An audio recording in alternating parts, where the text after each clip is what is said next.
Thank you, Nikki. And I am really sorry. As I said, I would love to see you all and to talk to you face to face. It has been the bane of my life.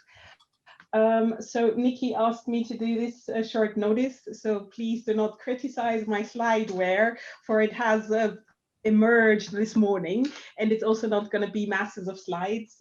For those of you who know who I work for, we are probably known for doing that typically. So it will be short and will hopefully leave enough time for a good conversation.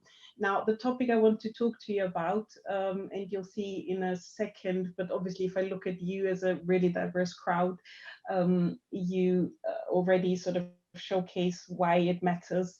And I'll showcase in a second why it really matters to me. But before we start, I wanted to share a video with you from a woman who I'm extremely proud of. She's the CEO of a $45 billion company and over 500,000 plus employees. So I hope the technology is with us and it'll actually. Can you hear this? Well, we can hear you, but not. We have a jumping picture and no voice. Which isn't great. So let's see what the sharing does. This is when you don't know Zoom. So, nope. Where are my Zoom controls?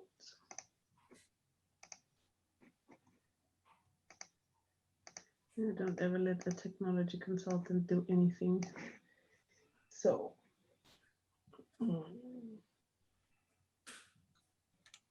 share computer sound, that is it. Then let's go back.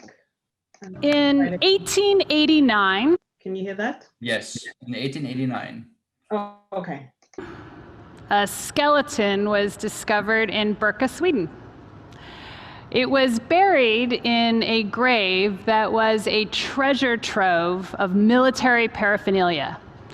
There were swords and shields and arrows and little gaming pieces that were used to strategize battle tactics in the Viking period. The skeleton was about 1,000 years old. And so in the 19th century, the unquestioned assumption was that these scientists, in discovering this treasure trove, had found the grave of a Viking male warrior.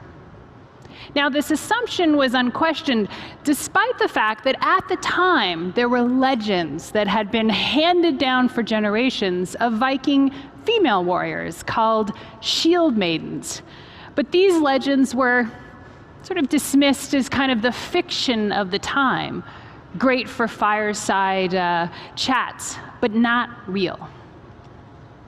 So, nearly a century later, in the 1970s, another group of scientists examined the skeleton, and they did a bone analysis which indicated that the skeleton was female. The findings were so controversial, they were quickly dismissed, and the assumption remained unchanged. We had a Viking male warrior. So fast forward to 2016. A new group of scientists. And one of the scientists, a woman named Anna, said to her colleagues that the skeleton on its face had more female characteristics than male. And so they performed DNA testing, and we had indisputable proof that the skeleton was female. And so you would think we had indisputable proof that in fact there were Viking female warriors. But still the questions persisted. Male scientists had a number of theories. Perhaps, one theory goes, the woman had inherited the military paraphernalia. Now, of course, this question hadn't been asked for 130 years when they thought the skeleton was male. Another theory was, well, maybe there were originally two skeletons in the grave. One had been removed, and that one had been male, and that had been the warrior, not the woman.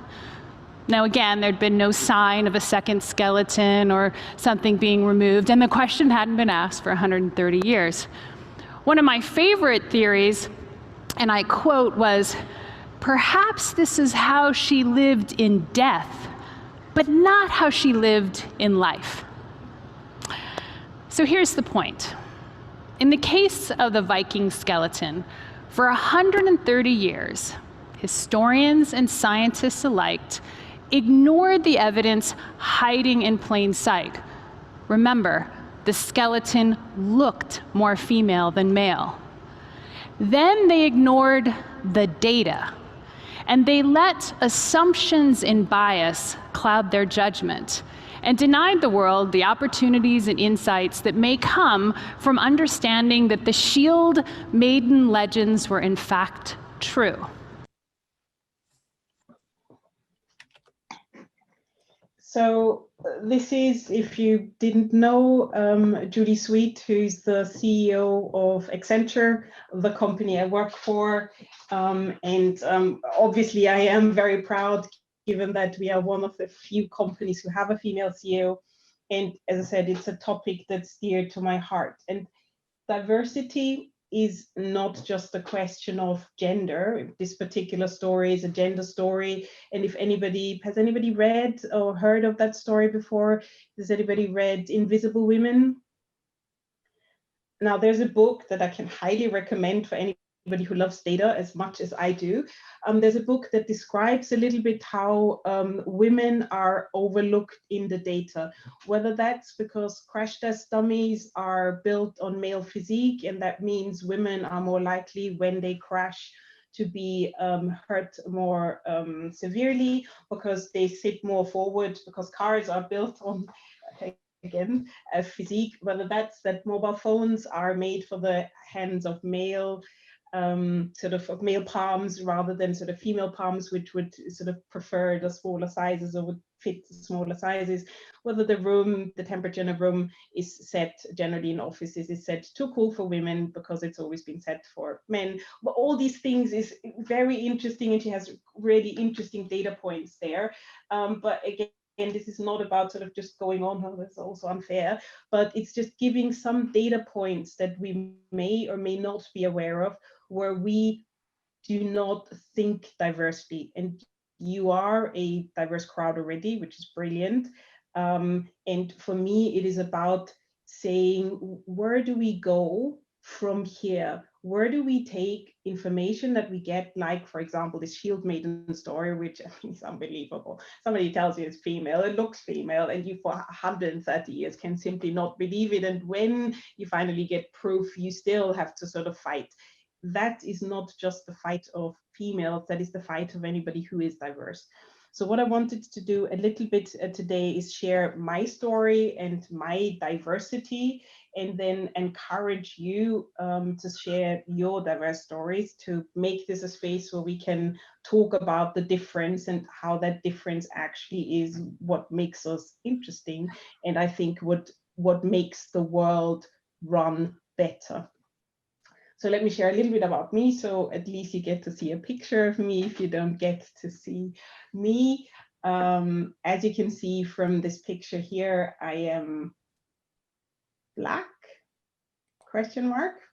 I say that with a question mark because obviously in Austria, I'm very clearly Black. Nobody would consider me, even though I am Austrian, consider me an Austrian. I do get asked sometimes how come that I speak German so well, and I'm sometimes thinking, oh, if people don't really hear that this is my mother tongue, that is very sad. But anyway, the other is, if I go to Jamaica, where my husband's from, I'm obviously not Black. I mean, I'm clearly brown, and clearly I need to be discriminated against because I'm not the right color.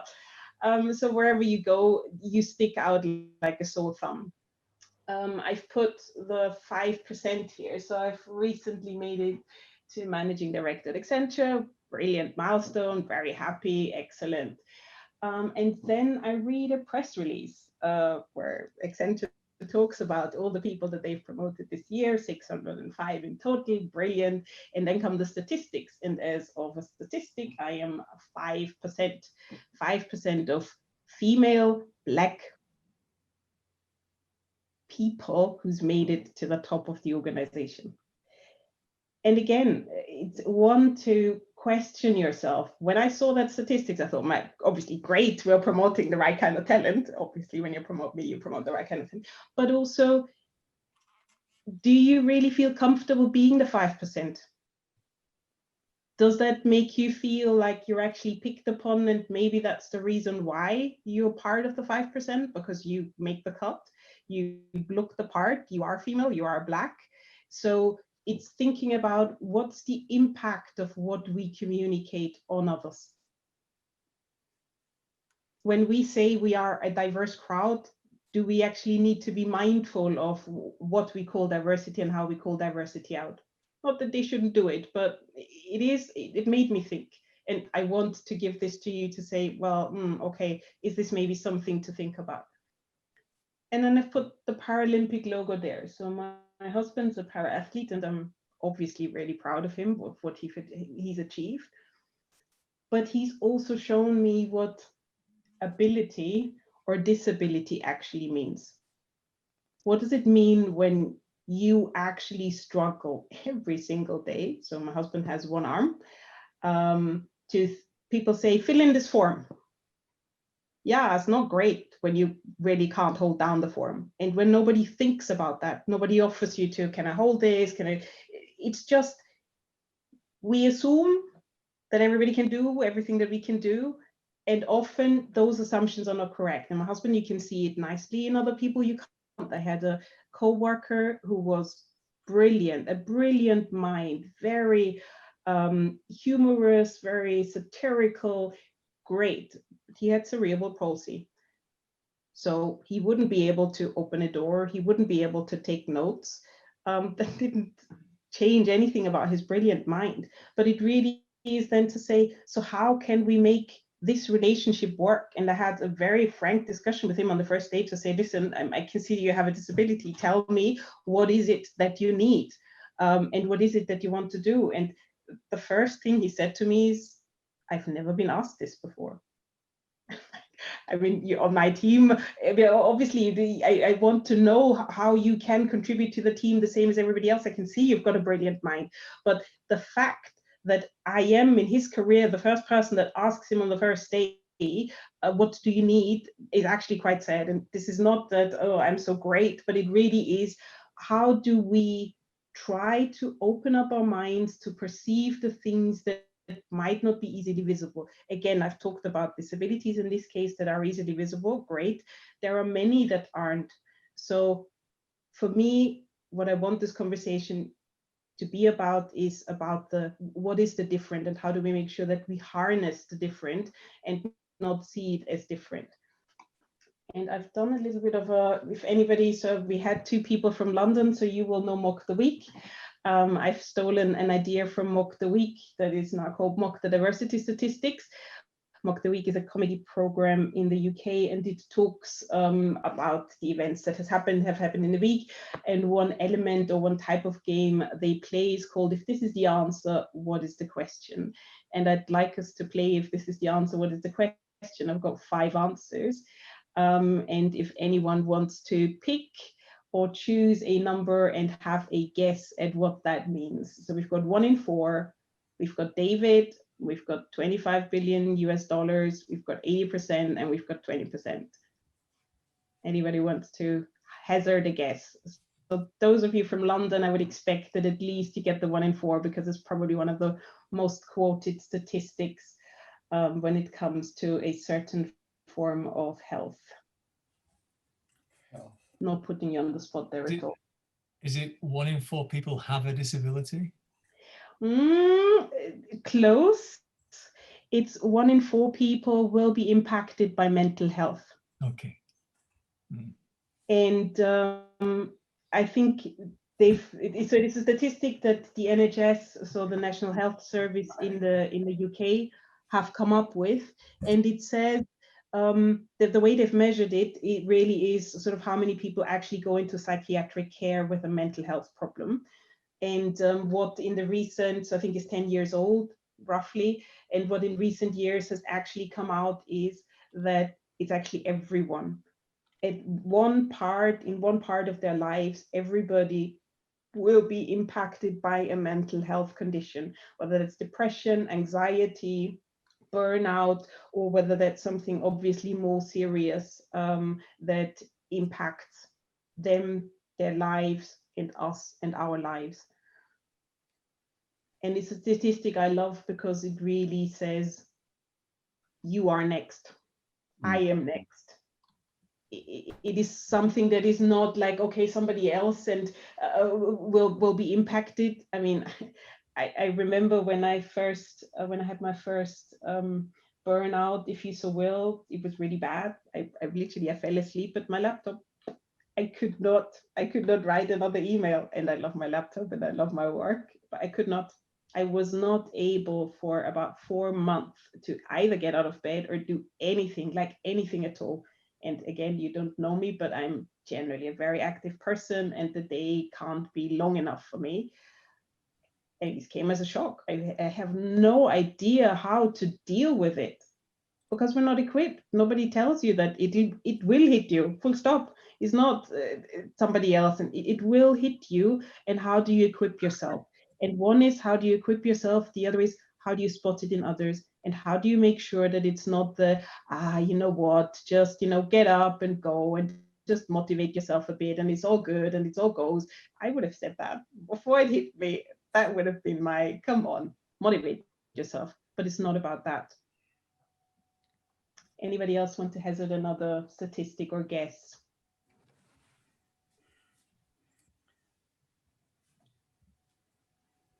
20% of the, no, it's not 20% of the people have 80% of the money. It's 1% of the people have 90% of the money. Absolutely, that's a good statistic. We're all the 1%, correct? While it's not on there, it's another one of those statistics, and I think the 20% relates to that. So it's a very good one to bring up. Yes, 1% earn most of the money, to your point, the 99%, and we are the 1%. What we make in a year, whether as a sort of as a business or whether we earn it as employees, we make more than the rest of the world. Everybody else in the rest of the world. 99%. And this 20% actually says that in the UK, in the sort of law firms specifically, when you look at the background of people who make it to a barrister or solicitor, then you will find only 20% will have a working class background. So people with a working class background will not get far, typically, in legal professions, either because they don't get there in the first place or because they're not encouraged. So class plays a role, and the UK always talks about class. So again, the people who are sort of London-based will know that it's a hot topic and has been a hot topic. I would actually rephrase that overall to entitlement, and that it's not necessarily class in the sense as the UK would see it, where it becomes, well, there's sort of the aristocracy in a way, if you will, and the sort of the land aristocracy, but that it's all about when you have wealthy enough parents, you get to be entitled and feel entitled to certain things: a good education, a good job, payment for that job, holidays, support at work, things that somebody who doesn't come from a similar background, who might have suffered privations, whether that is because their parents did not have the money because they grew up in a foster or care home, as I did, it doesn't really matter, or same different in terms of it makes a difference, and we don't necessarily know. When we all talk to each other, we don't see whether the background of each of us is from this or that social class necessarily. So taking that into account when we talk to people and trying to find out the stories, again, will make a difference in terms of how people feel about where they work and what they do. Anybody else want to hazard another guess?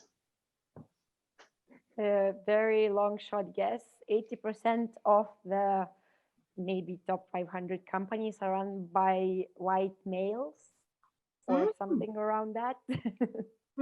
So it's a So good maybe it's one. more. So that one is actually is David. There is more companies in the US that have a CEO called John or David than there are female CEOs. So you've got more CEOs called John or David than you've got female CEOs in the US, which I think is striking. And again, I will just say how proud I am that we are a little bit different. But the 80% statistic actually relies, again, it's another UK statistic, and I found that quite dispiriting. So it was done by Oxford University, is if you have a name that does not sound British, and classifies you as therefore for being from a migration background, you have to send 80% more applications to be accepted, even if you have the same CV. So same CV with a British name, John Smith, if you so will, versus Hiran Patel will get accepted 80% less with the name of Hiran Patel than if it had the name John Smith, no matter that the background is the same.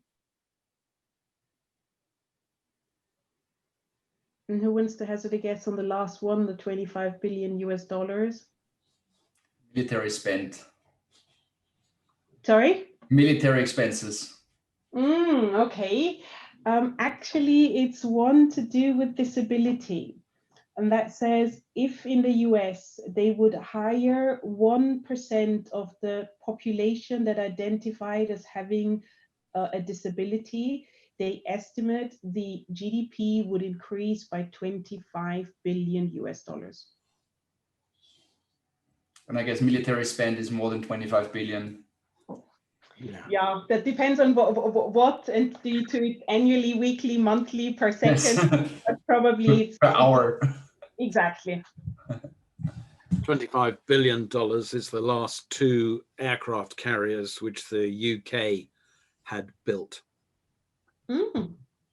Without the aircraft, just the aircraft carriers were 25 billion. Wow. 12.5 each. Wow, at the bargain, no? Well, if they bought 3, they could have done it for maybe 30 billion, saved themselves 5 billion on the unit price. It's always interesting. No, that's an interesting fact. Yeah, there's another 5 billion for the aircraft. For all the aircraft or just one? No, that's for enough aircraft to look as if one of the aircraft carriers has got aircraft on it. Okay.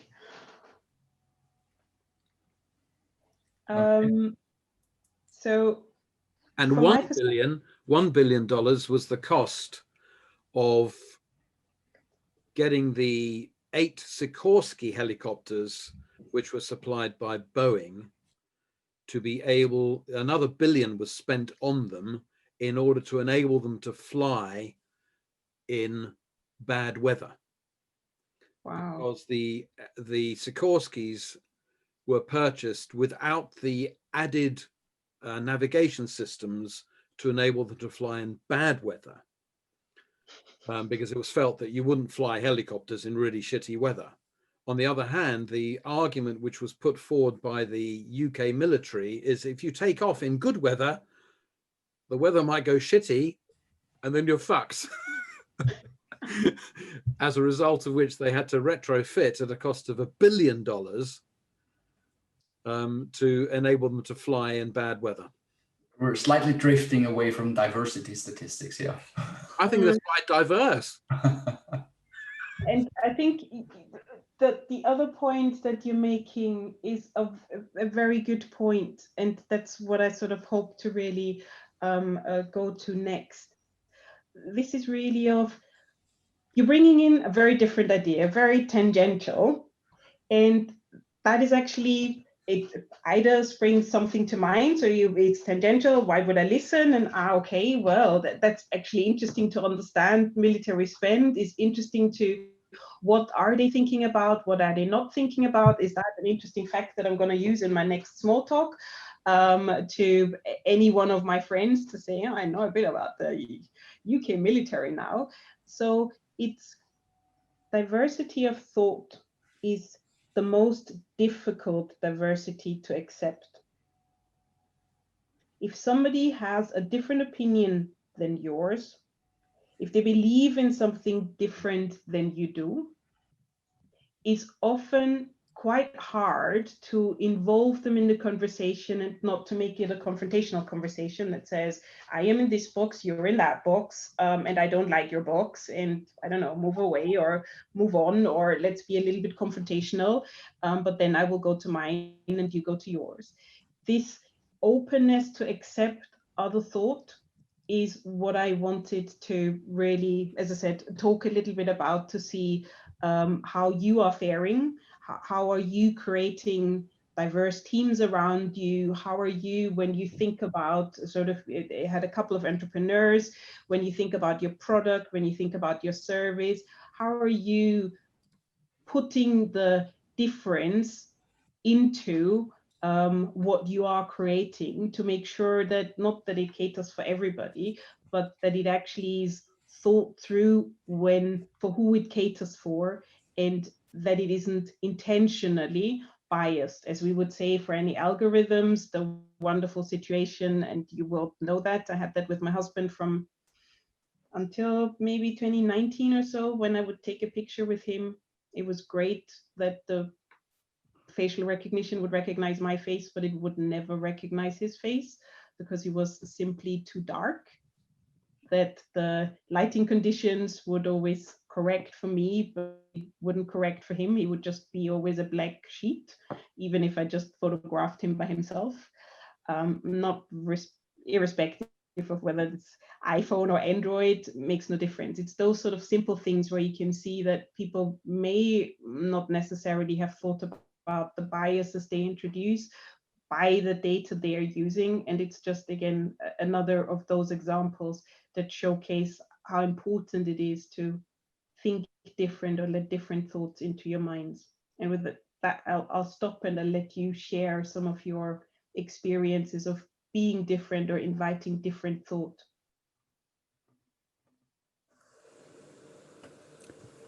Sorry, I'm listening in. I've been multitasking, but finding this super interesting and very relevant to sort of what I'm doing in virtual reality and augmented reality. And I was actually talking about this the other day to my girlfriend, how the statistics of VR sickness, virtual reality sickness or motion sickness, affects women much more than it affects men. And for me, that was sort of like a classic example of a lack of diversity at the early stages of developing a technology. And it's one of those things that kind of now means that you're really sort of isolate. You're really going to, get the consumers that are using the products are going to it's going to be men predominantly, because women are going to have this really negative experience trying virtual reality because of that VR sickness. So I just wanted to say I found that really interesting. And is there any sort of other studies done on that? Is there any sort of resolution that is in play that people think about how that could be addressed? Or is it just one of those, it's an issue and it's known? Well, I think, as I said, it's one of those things that I don't know if people have considered it enough, but it's an issue at the moment that's known. I know they're working on technology that helps it's similar to technology that I think they use I don't know if they use in the Air Force, some kind of headband that helps with motion sickness. But again, there's enough friction when it comes to using virtual reality as it is to then expect, half the population to buy something they put on their head, have to use something extra or pay for something extra just to avoid motion sickness. But it's interesting, actually. It's something I'll bring up with developers I know as well. I haven't actually really talked to people building the hardware yet, but it's interesting to see if it's something they're actually working on. Thank you for sharing that. Anyone else have a story that they want to share around diversity of thought and how they have incorporated that into their be that, as I said, product, services, or how it has impacted them being diverse or different? Well, I have something I could share. It's mainly working with corporates and coming in as an external. And it's often, as I mentioned, a lot of the work I do is around helping to build this culture of innovation. So diversity of thought and diversity of experiences, as we all know, it's so critical when you're trying to enhance innovation and innovation capabilities and thinking. And several of my clients are based in France, very large CAC 40 organizations. And they really struggle with this. I think a lot of organizations do. And I think, we have these sort of conversations. It goes back to, Nikki, something you mentioned about this corporate immune system. And I think when people are coming in, particularly with a different type of thought, as you mentioned, Andrea, the perception is often that these people are seen as troublemakers because they don't think or act in the same way as the rest of the corporate culture. And this is in fact, it's the great value of having a diversity of thought and perspective and experience. So it's maybe less to do with gender, with some of the traditional diversity metrics, more to do with thought. And I guess that's my experience, and it's secondhand experience. Sorry, secondhand experience, really. Sorry, I'm waiting for a plumber to call because we've got a problem with the heating. And I think that's another excellent example. I always say, when you build teams and you don't have people in your teams that make you feel really uncomfortable, you probably haven't created the right team, and you probably won't be able to generate the best outcome. And again, there's plenty of statistics that will tell you a diverse team will over the sort of course of time gain 35% more in revenues. They will be 90% more productive. But this is not about statistic. It really is about what can we do to make it different. And you will see that these sort of troublemaker voices, as you called it, Niall, are those voices that actually make you reconsider it. They make you reflect. They make you think. They make you not accept the norm and go that extra mile that helps make whatever you do, whether that's delivering something, that's creating something, just that it gives it that edge.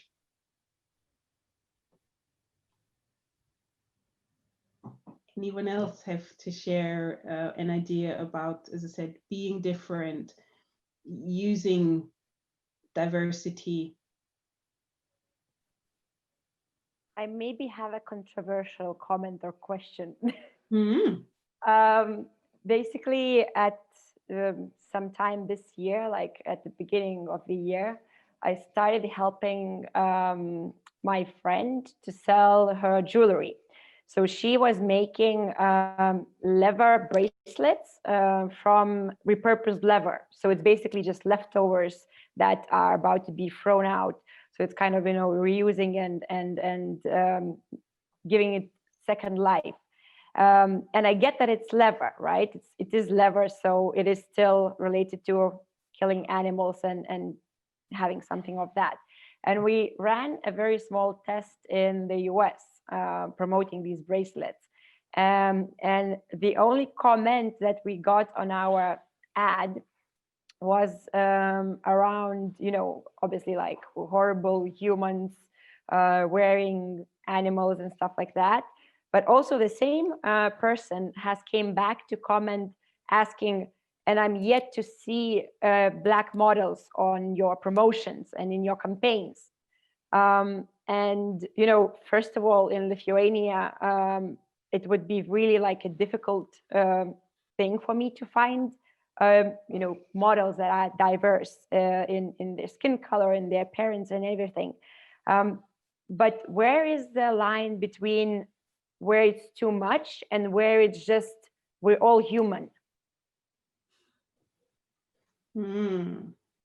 That is a very, very interesting question. and I think it's an amazing question. It's the question we probably ask ourselves not often enough, or we don't allow the question to be asked often enough. And I don't think there is a single answer. If I see it from the lens of having grown up in Austria, which is a predominantly white country, as you may know, I think I saw my first Black person when I was 15. So for me, I was the same as everybody else. Yeah, I mean, a bit darker, but I mean, there's no difference, no. And when people came up to me and wanted to touch my hair, I had a beautiful afro then. It was like, yeah, come on, you know, I would also want to touch it because it looks different, doesn't it? When today, if I hear my colleagues talk and they tell me, well, obviously they're no longer in their teens, that people ask them to touch their hair because they think it's different and it's cold, then I can understand that they might be upset to say, I mean, come on, it's hair. You don't want to touch blonde hair. So why does it have to be my afro that you particularly want to touch? Isn't that, I mean, it's like a woman's bump. So I think it is in the sense of, can you identify with something that is shown or not? And that is always a personal experience. Can I identify if there's a lot of men in the picture sitting in a corporate boardroom? Well, of course I can. I will sit in this boardroom as well, and I don't care what, but will there be others who may not be able to identify and who say, well, actually, there's no woman there, there's no person from a BAMI background there. Have I got the right to be in there? So as I say, I don't think there's a right or wrong answer. I think this is a personal lived experience, and where we can, we should give people the opportunity to feel that they're included. So if you never see anybody with a disability, maybe you think you cannot go out. In Jamaica, very, very typical for people with disabilities to still be locked in at home because it's not shown. Jamaica has an amazing team of athletes. The para team is despicable, and they would have, I mean, the genes are brilliant if you so will. They have a lot of talent, but it's just because the talent is locked away and because it's not the done thing, they don't have the opportunity. So is it therefore right for them not to show it? Probably not. So yeah, I don't think I'm giving you an answer, but just sort of a different viewpoints of why, what could matter, why it could matter, and why you may or may not want to consider it. Yeah, I mean, there, as you said, there is no one answer to these complex questions, right? So yeah, thank you for feeding a lot of different perspectives into it.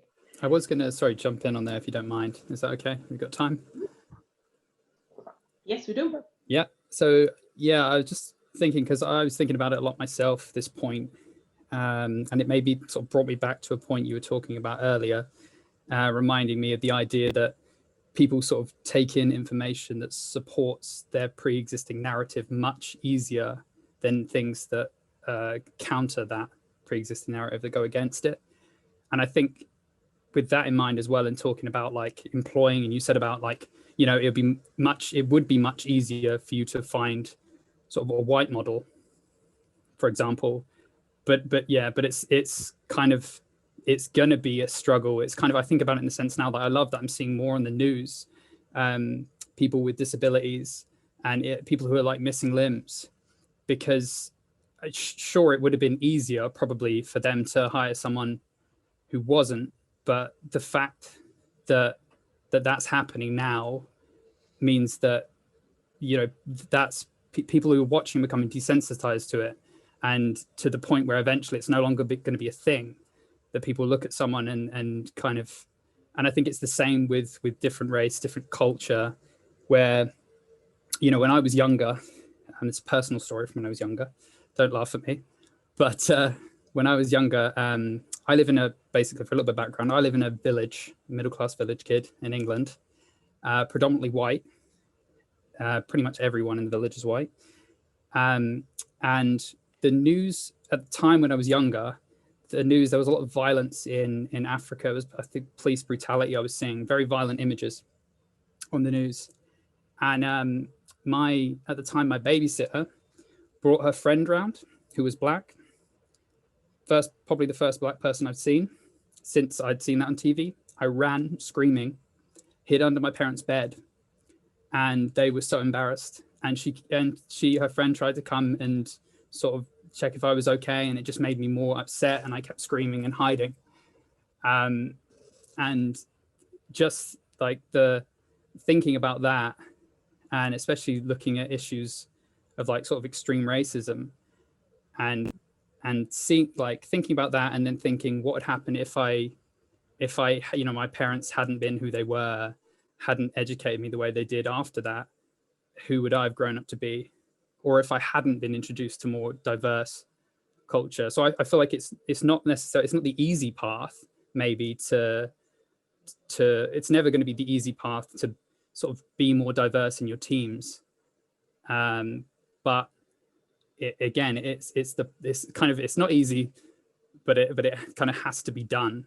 It's one of those things that it's going to be harder to do, but in my opinion, it's one of the things that just has to be done. Sorry, I was kind of a bit jumping all over the place there. What a powerful story. I mean, thank you for sharing. That's okay.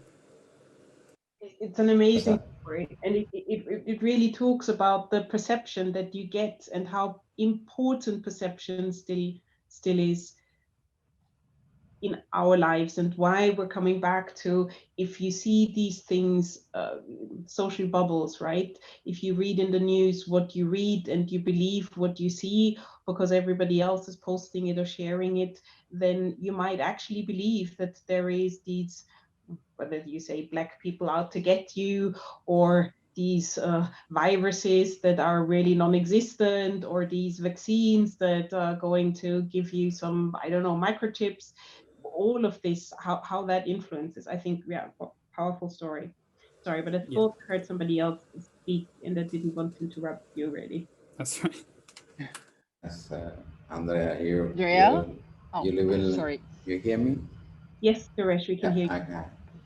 So as you grew up in Austria and I came to Switzerland, it was also similar problems, and I went through a lot of pain. And beginning, I wouldn't want to go out, and then I don't know, somehow I could make it, and I become so all the pain I could turn it into the marketing way to make a big network, and I become a city. I used to live in Bern, capital city, super conservative, and I become one of the city star, and that's accelerate me to become a global citizen. And racism helped me a lot to become non-racist way to look at other people, because we have also opposite racism and a lot of opposite diversity. And I become a city icon, and a lot of city mayors I met. I could meet a lot of artists, famous people. I can share how we become a city icon of Bern. I am now in my poster is in a museum. So that's accelerate me to be a better person. I try to be a better person, and I look at the world in a different way. And also, it's also changed me a lot to not to believe in religion and not to be a nationalist in any purpose. But still, I have certain things to correct, and I think this made me a big change. I don't want to go in the details, but still I have a problem to find a job. If I really apply, or if I want to apply for the apartment or something, I don't get it, because they look at my name and they will refuse. But I got all my job through influence. I've been asked to join the companies, and today I don't have a problem to find a job, because that the way I knew that I will never find a job, and I made my network so big. Today, they asked me to join them. So this is also I could turn it, there is no pain, no gain. So I could use that term to make it, but I don't know, still working on it. Well, congratulations Suresh. I mean, this is amazing, amazing what you have achieved, and amazing how you turned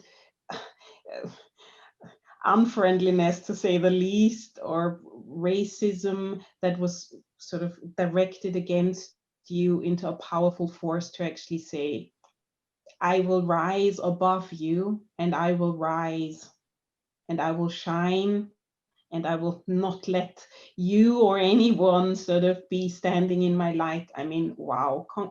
Honestly, I can only say congratulations. That is one of the hardest things to do, to not be vengeful or to not become embittered by people not treating you the way they would treat any other human being. So yeah, congratulations. Well done, you.